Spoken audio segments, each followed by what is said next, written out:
Uh, yeah. Yeah. Yeah.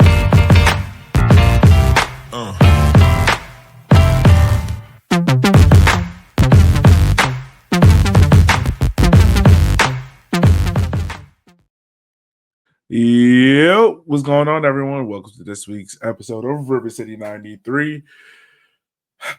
If you haven't already, make sure you like, share, and subscribe. I just gotta laugh at him, Matt. How are you doing, sir? I'm here, present. Yeah.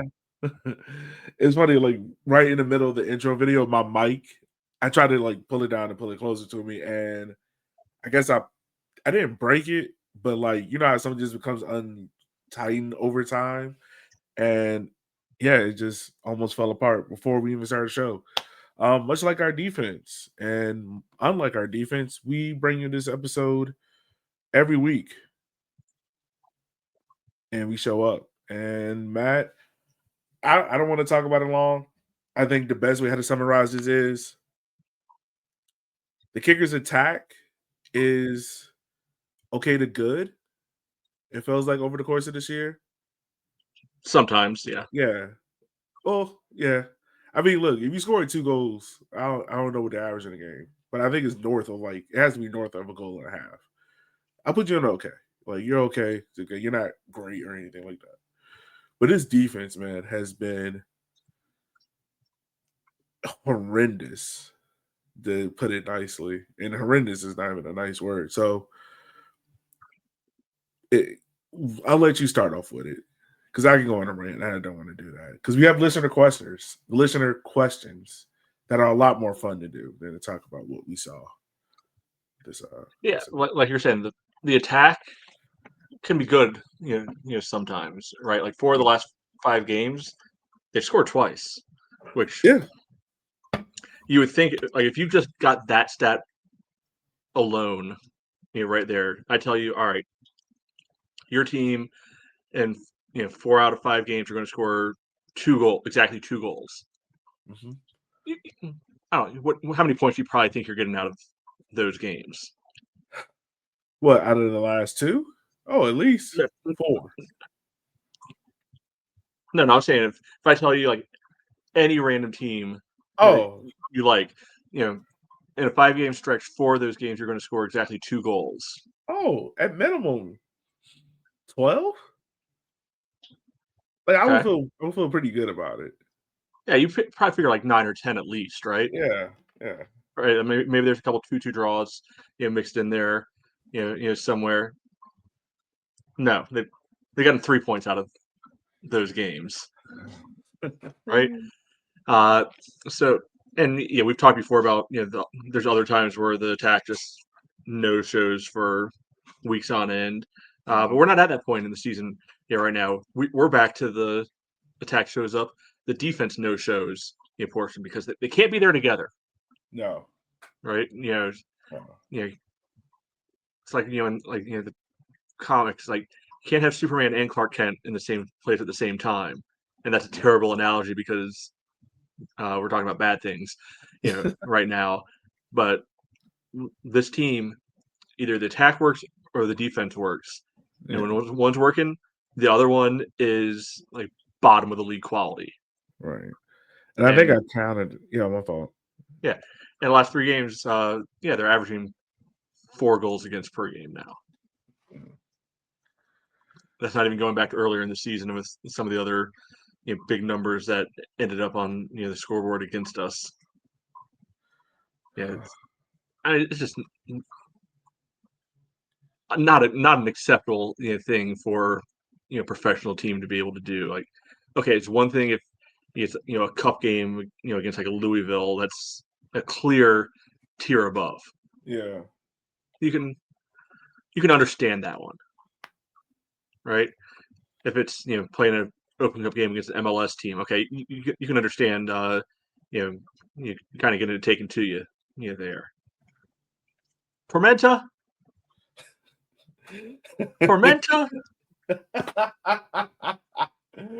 what do we? any team that is the crux of Matt's eye, it is Tormenta, man. Look, I mean, Ever this team since had that never. manager changed, man, they've been a different team. This team had never lost at that new Tormenta Stadium. No. Never. They tried a couple times and they always found a way to pull a result out late. Even the 2022 team got that late goal. I think I don't know if we ever figured out if it was actually an Oni goal or went straight in from Neil. Doesn't matter. Like No, last no. year, Simon got that late goal down there to be able to rescue something. They hadn't even lost down in Tormenta since the first year of League One, 2019. It'd have been the safe haven.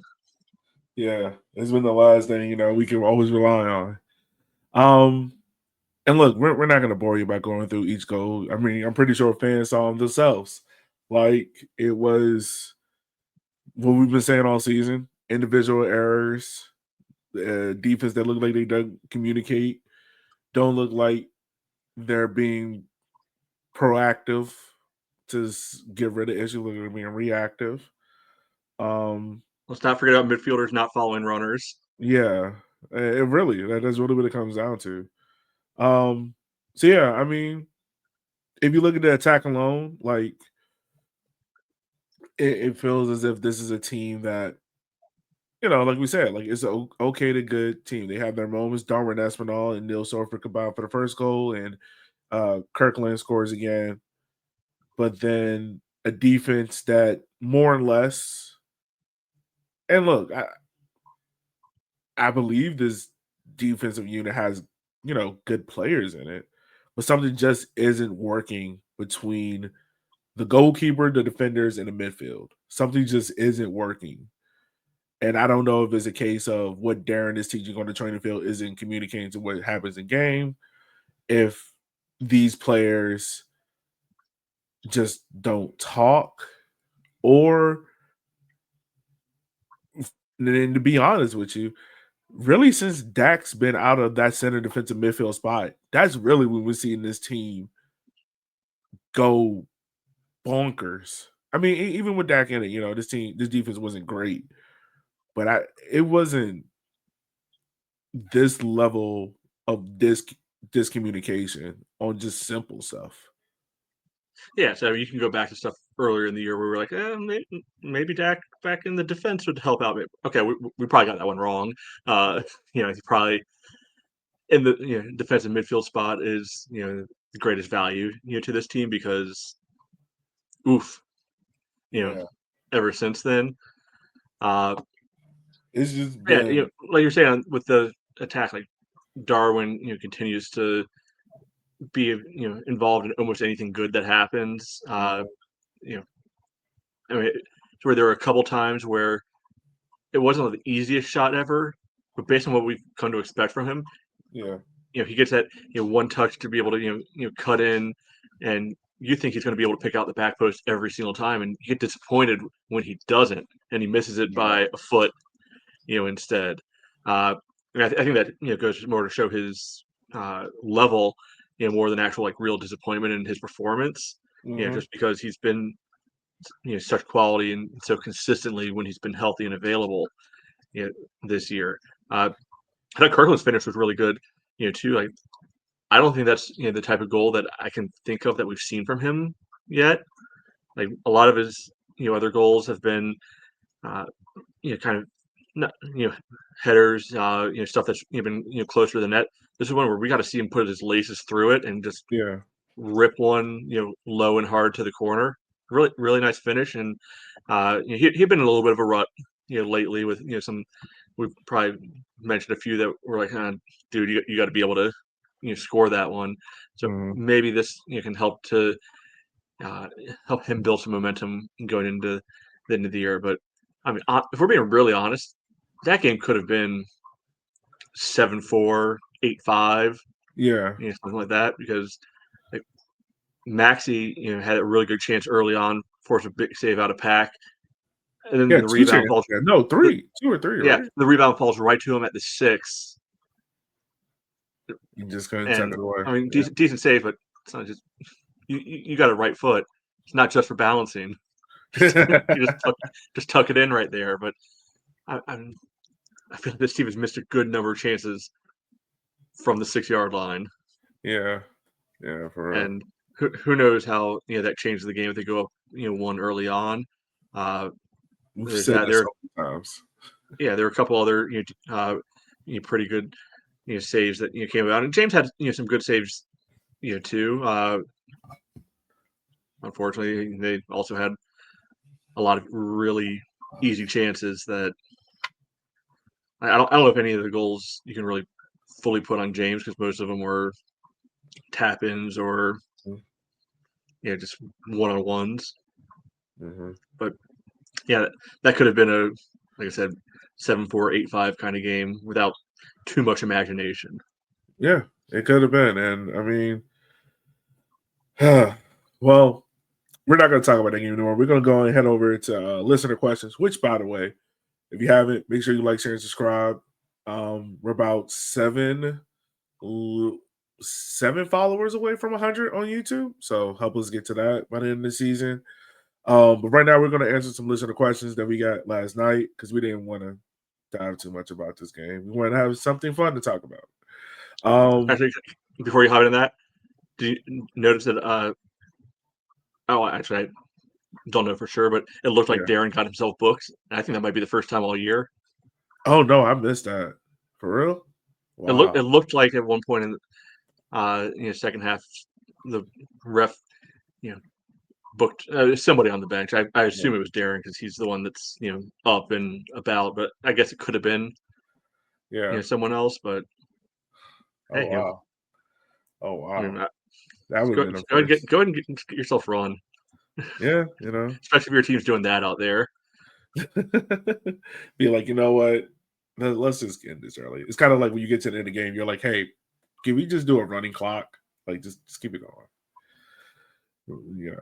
But all right, so we got our first question from Banana, and once again, if you want to send us listener questions, please do. We will answer them on the show. Send it to us via Instagram, our website, or if you're part of the Discord, send it to us, and we'll talk about it on the show.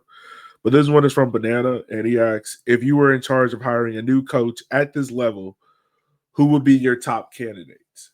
Now, I'm going to change the question slightly because is it possible to know candidates just because of the level we're at? It's not like in the Premier League where you have like a running list and you don't exactly know who they're looking at. So I would ask you this. What are the top 3 things you're looking at for your next head coach? If you were in charge of the hiring process.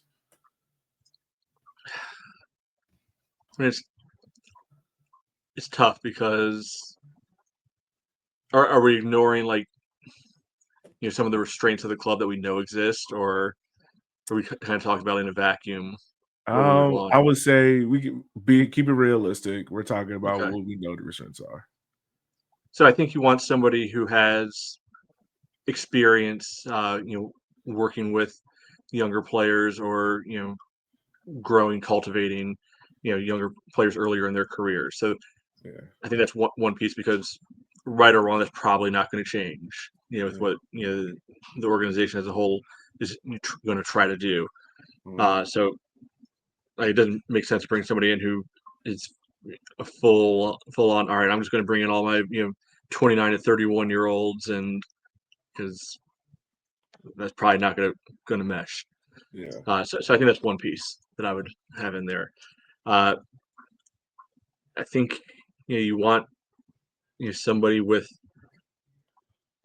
I would want somebody with a good connection into the MLS next network. So if we're going to have somebody come in, I think having a coach with ties into what's realistically the top youth level in the country, the MLS Next level. So that's different than MLS Next Pro. Talking about the U19s and unders. So that way, all right, maybe we can pilfer off some of the guys that the Red Bulls or Columbus or Salt Lake or Dallas, or pick whatever other MLS team names you want to throw out there. Guys who maybe don't quite make the cut for those teams, but also don't want to do the college route. Yeah. Maybe we're able to sneak in and pick some of those guys off, or guys who don't want to wait around and want to get going early and be like, all right, your hotshot 16, 17-year-old, there's plenty of time in Richmond, for if you're willing to come here for a couple of years and we promise you do right by us, we'll do right by you when the time comes. Yeah.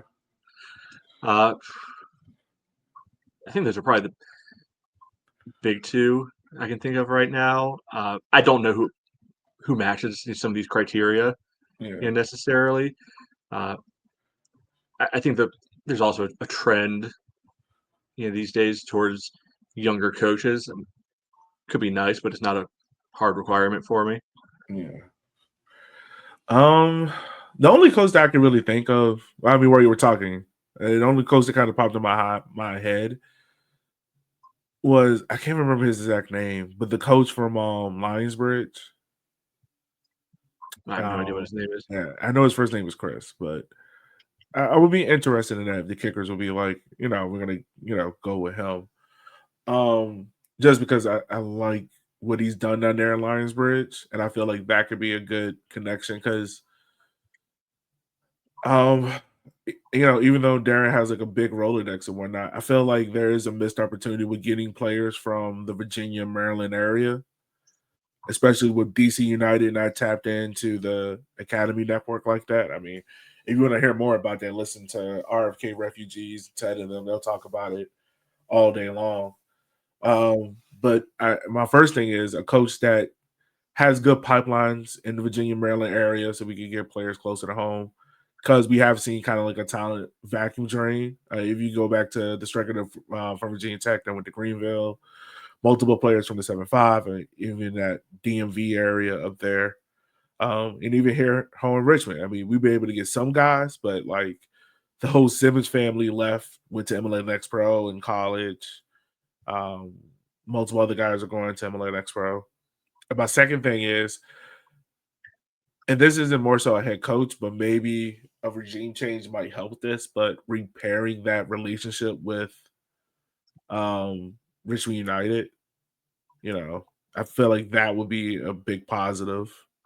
If we're talking about, having the capabilities of bringing in the young players and, fixing things of that nature. But the last thing I would say is just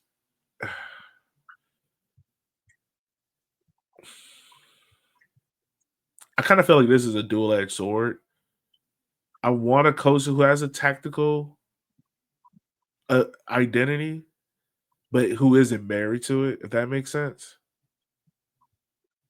Like, I want a coach who is like, all right, this is how we're going to play. But then also just being able to make those in-game adjustments a little bit quicker. But I don't know if that comes with better staff or not. But yeah, I think my biggest thing is just a coach who's well versed in like the Virginia, Maryland pipeline and getting us those younger players, like those, like you said, those college or MLS Next Pro players. Yeah, like Next Pro washouts. I Yeah. mean, it's a rough way to say it, but kinda. Yeah, guys who just can't make it. I mean, that can't make it, but they get aged out. Like they got and those guys, can include your Bolañoses or Stu Ritchies, just for names that we know. Yeah, they went from us up to Next Pro and then back to League One. Like tapping in that pipeline's fine too. Yeah, for real.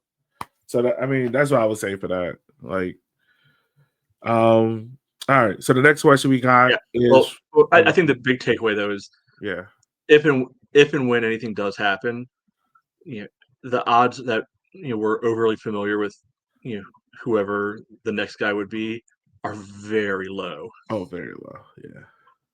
Yeah. Like I feel like the only coach we would know for sure is, like I said, the coach from Lionsbridge. I think his name was Chris Wiley. Yeah, Wiley. I just looked it up. Yeah, okay. But I don't know if he would move it, because he's also the head coach at Chowan, so he'd have to give up that gig.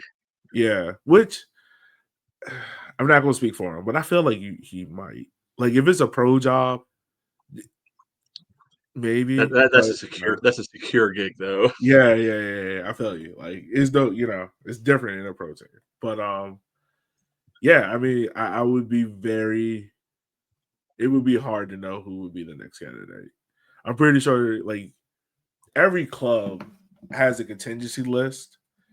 We only thing we don't know is if the kickers have broke the seal on that contingency list. But I'm pretty sure there have been talks, Yeah. and not like I know anything, but I'm just sure it has been. Now, I think the other angle that you could go with, I do not think the kickers would go in this direction in any way whatsoever, is you know giving some kind of name brand player their first coaching job, because that might be a little bit of like a popularity spike in the moment. Like I don't know, like who's some national teamer that's getting ready to retire in the next couple years, Yeah, like somebody like that, be like, hey, come on in, make your name for yourself, move on up the ladder in a couple years, when you show out here. Same kind of thing we want to do with the players.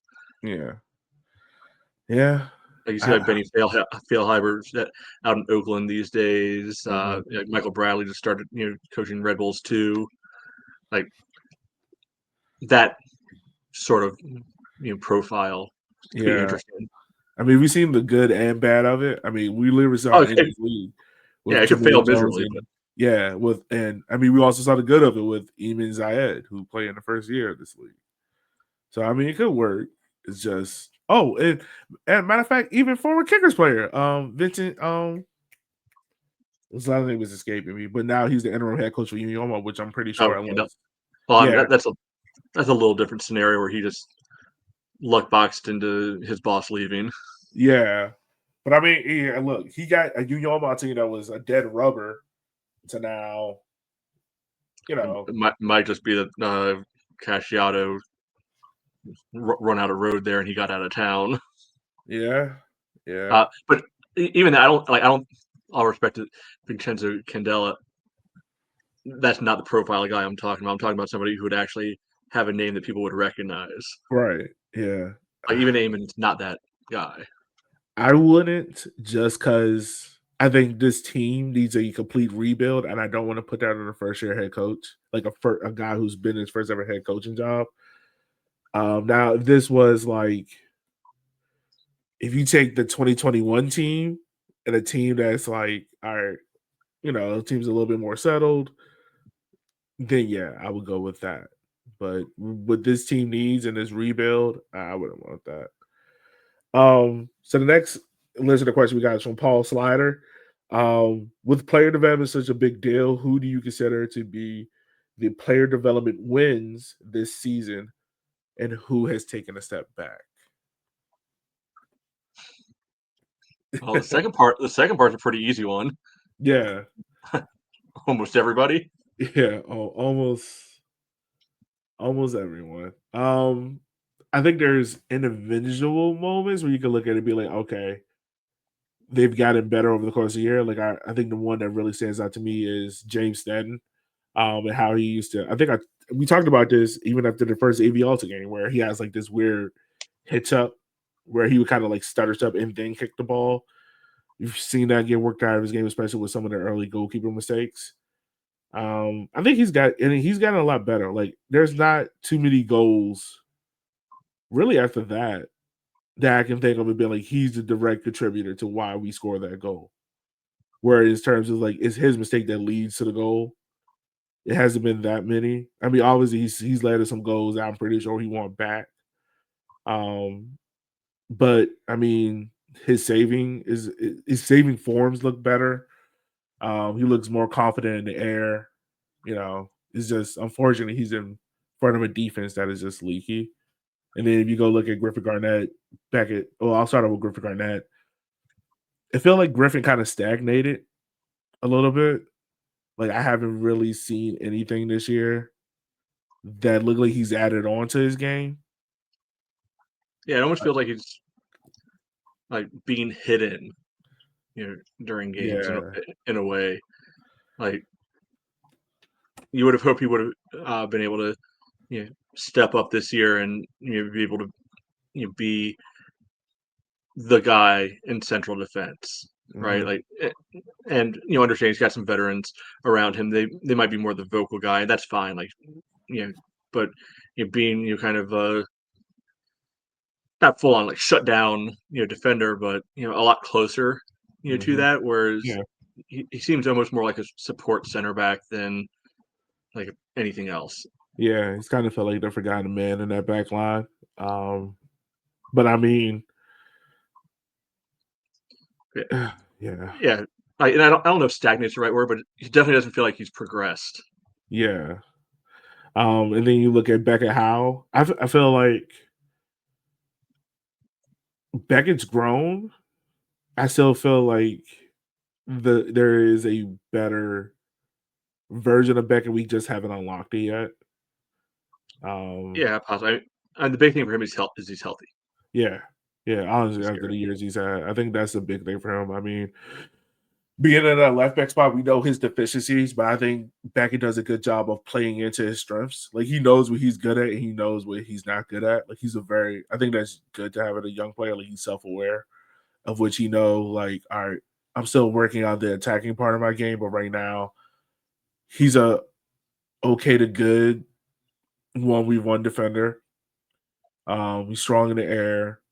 And he's deceptively quick enough where he can have moments where he can pop up in the opponent's box, but he's also still my fault. Still quick in that way of which he knows how to get back on defense, and if not win his 1v1, at least use his body in a way to make sure he doesn't get beat. So that may be the win for him. Yeah, I mean, I still maintain. I think he's in the wrong position. Yeah, I agree with that. You slide him into that spot that Griffin's been playing recently, like the left center back spot. I could see that being a really good fit for him in the long run. I don't know. I feel like the attacking part is usually the part that's more naturally there, and people will have to work on the defensive part. So if it's not fully there already, I don't know if it's coming. Yeah. And I mean, I don't think the system, this is just Beckett in case, I don't think the system does him any favors because as a wingback, you're really hoping on your wingback being great attacking on the outside, like almost playing like as an auxiliary winger. And Maxey excels at that. That's where Beckett struggles at. Like if he's in a 4-3-3 or even like anything with a back four where he has a winger that naturally cuts in and he can overlap, he does well in that system.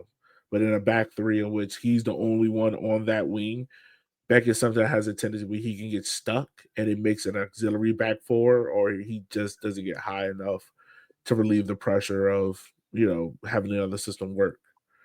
Yeah. So I think the answer to the player development of who's grown the most this year is probably Josh Kirkland.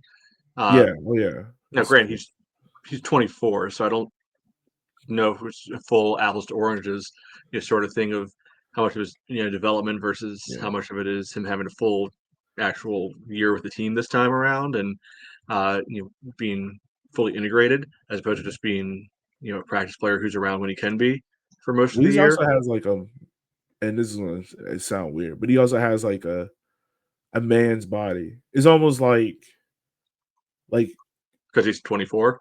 Yeah, like he has just a stronger build. Like he's seen more soccer than Griffin, Beckett, and even Landon. Yeah. So yeah. So he's up to eight goals now, I think it is, after this weekend. Yeah. Seems like somebody who could take over for Emmy down the road. I think I would want to see competition brought in for that position later on rather than just kind of anointing Josh, because I think he can also do a job out on the wing as well and provide some differentiation out there. But he's probably the biggest surprise, biggest growth compared to the guys we had last year. Yeah. And I think another player that really concerns me the most is just Landon Johnson. But we talked about Landon enough. Just what my individual, I mean, I've talked about him enough. Just based on what my individual concerns are with him and his development. But I mean, we've seen moments. Like I think the Westchester game is a real big highlight for him. Just being able to finish off that goal and whatnot. But I think this is another player where his best natural position might be as an inside forward, maybe almost playing behind the striker versus out on the individual wing. But yeah, I would say that as far in terms of playing around. I mean, and we have other young players, but we just haven't seen enough of them to really give a fair assessment, such as God, I was about to say Nick Tataglia, Andrew Richmond, Sarantakos, and whatnot. Yeah, and And they're not yeah, contracted, so I'm not worried about yeah, them until if and when. yeah. So yeah. Um, we got another one from Alex. Are we looking for new coaches? As far as I've heard nothing. So I'm going to say no right now. And pretty much what I'm hearing from the club is that Darren is under contract for one more year. So we'll see on that front. Now, off season, when Darren has his meetings with the front office and things like that. And also, real quick, let me pause to say this. I get friends are frustrated, but and this is just my own pet peeve, and I understand if you don't agree, but I don't understand the rhetoric of saying like sell the team, like Rob Ucard needs to sell the team because what's going on with this team is nothing to do with ownership. It's not like they're neglecting the club or anything like that, or like I understand being upset about the head coach, but I feel like that's one individual thing. I don't feel like this is a fire the club kind of moment. I think this is just a moment of which maybe a partnership needs to come to an end. But yeah, I've seen some people say, fire the team, but I don't agree with that. But as far as what I've heard is back to Darren is when I no communication on whether or not he's leaving or not. So yeah. But that's one of the list of questions we got. Once again, if you have a list of questions, make sure you send it to us. Another one of which we got is what positives on field City Stadium memories do you have from the 2025 season? Can you get to 10? And how many of those involve Darwin Espinal? And can we get 5 reasons for optimism heading into 2026? I mean, that's a lot of requests in one Yeah. question. All right, we'll start rattling them off. Emmy scoring from midfield. Yeah. Yeah, that one. You Oh, got that feels so long ago. God, you know the Kirkland goal to make it 4-4 right after Westchester scored that bogus penalty. yeah. There's two. You'll love this one. It didn't count, but I think when Melvin scored that offside goal against Espanyol, that was fun for a fleeting second where we actually went ahead. It wasn't Espanyol. It was who did we play? Leganes. Leganes. Yeah, Leganes. but that was a fun split second moment that put the team up. The last Knoxville game when we won, Hayden coming in late and just wrecking people down in the corner for section O. That was fun. That was fun. You know, what else we got? That Kirkland goal against Texoma where he kind of popped up and turned scissored it in early on. I mean, ignore the rest of the game, but that part was pretty cool. Let's see here. Feel free to add some in here. I'm just rattling stuff off. Oh, I mean, Darwin's well, actually the game against Portland, Darwin and was it Hayden who scored it? Yeah, both back post bombs in that game. That was a good moment. God, I feel like there's another Darwin in there that I'm not thinking about. The Henny Derby goal, because it's the Henny Derby. That's always fun. Yeah, I think I want to throw this is not maybe skirting the rules a little bit. But our guy Sam winning that halftime crossbar challenge, Oh yeah, on first shot. yeah, It's that still on was field. It's on field, so it counts. yeah, that was the only one. Definitely was. Our first win of this. Well, our first true home win of the season against Union Omaha. Not your first true home win, but clean sheet. With Darwin Espinal winning in the 82nd minute. That was a good moment. And then I think that might be 10. I mean, James has had a couple penalty saves. Oh yeah. The penalty saves were huge. I think in back-to-back games. No, it felt like back-to-back games. It might not have been. He's had a couple of them, which is Yeah, he had a a, key he had a takeaway. few of them. But yeah, I mean, most of They're them just, being called Darwin. Kirkland's had a few in there as yeah, well. and they're just the ones that are off the top of the head. Yeah, I'm sure if we stopped and really thought through it, we'd be able to, recall other things that weren't just like pure.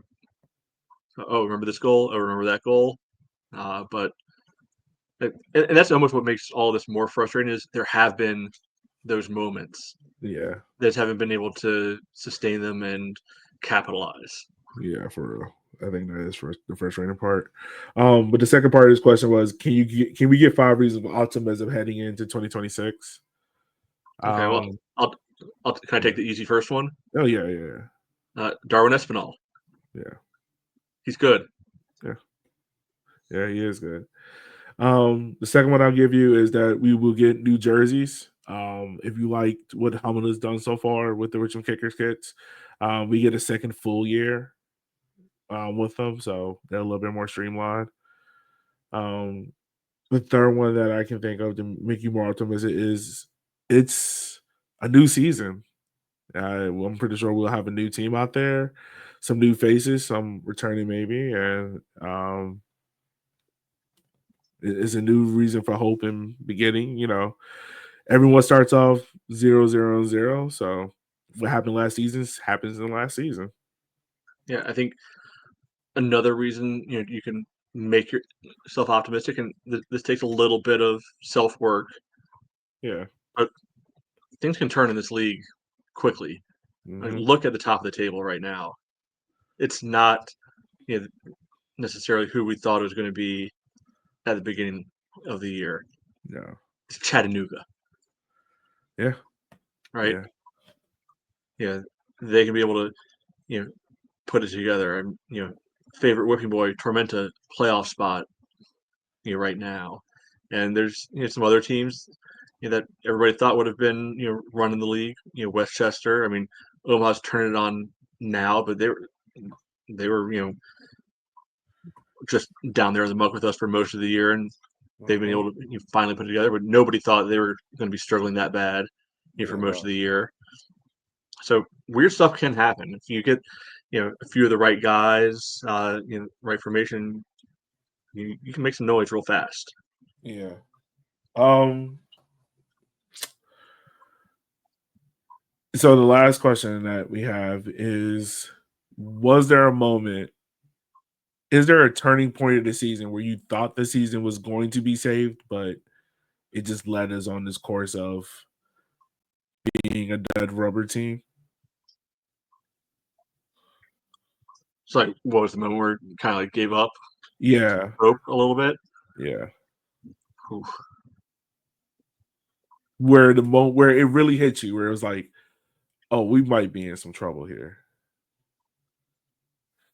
Hmm.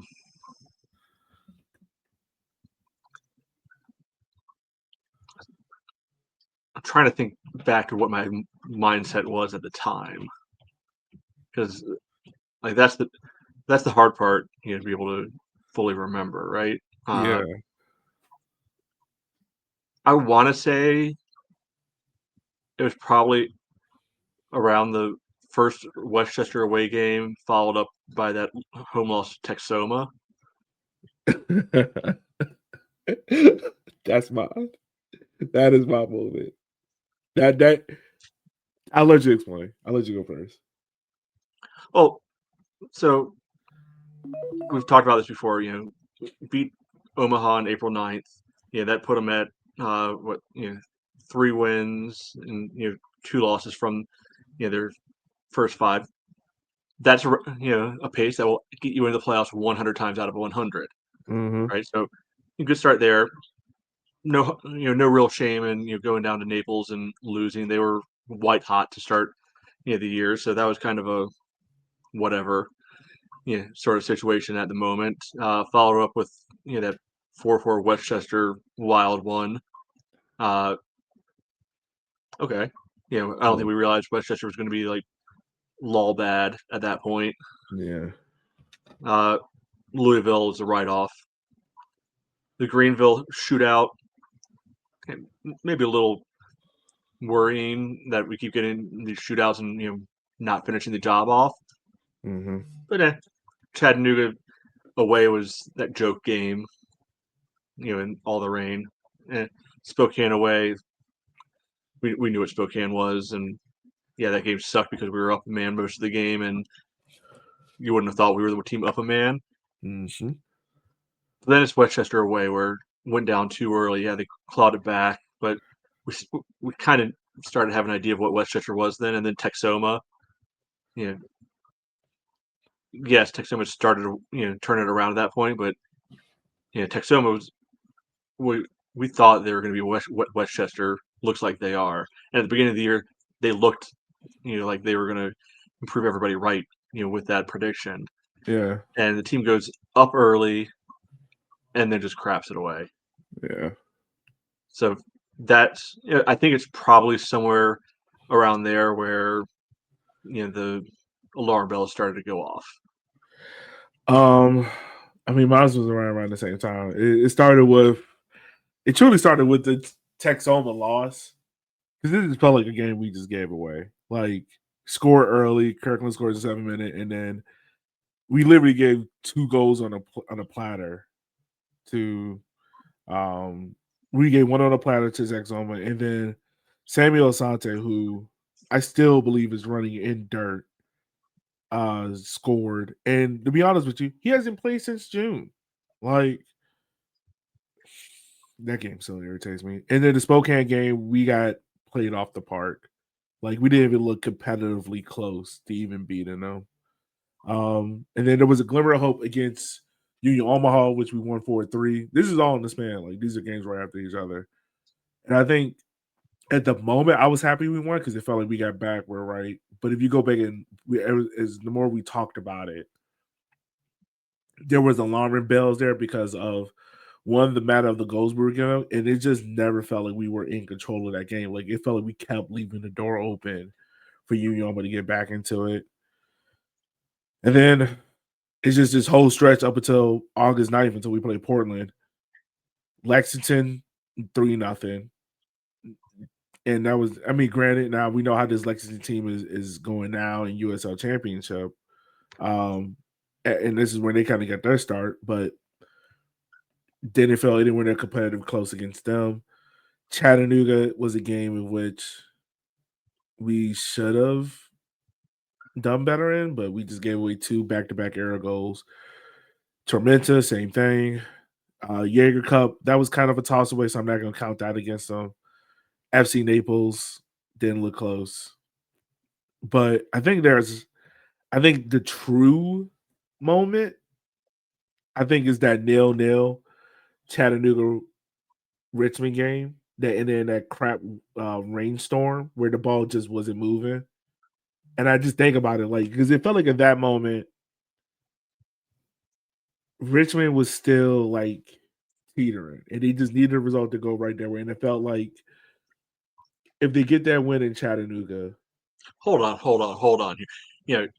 You're saying because they didn't win at Chattanooga, we've never won. That's what made you think that. No.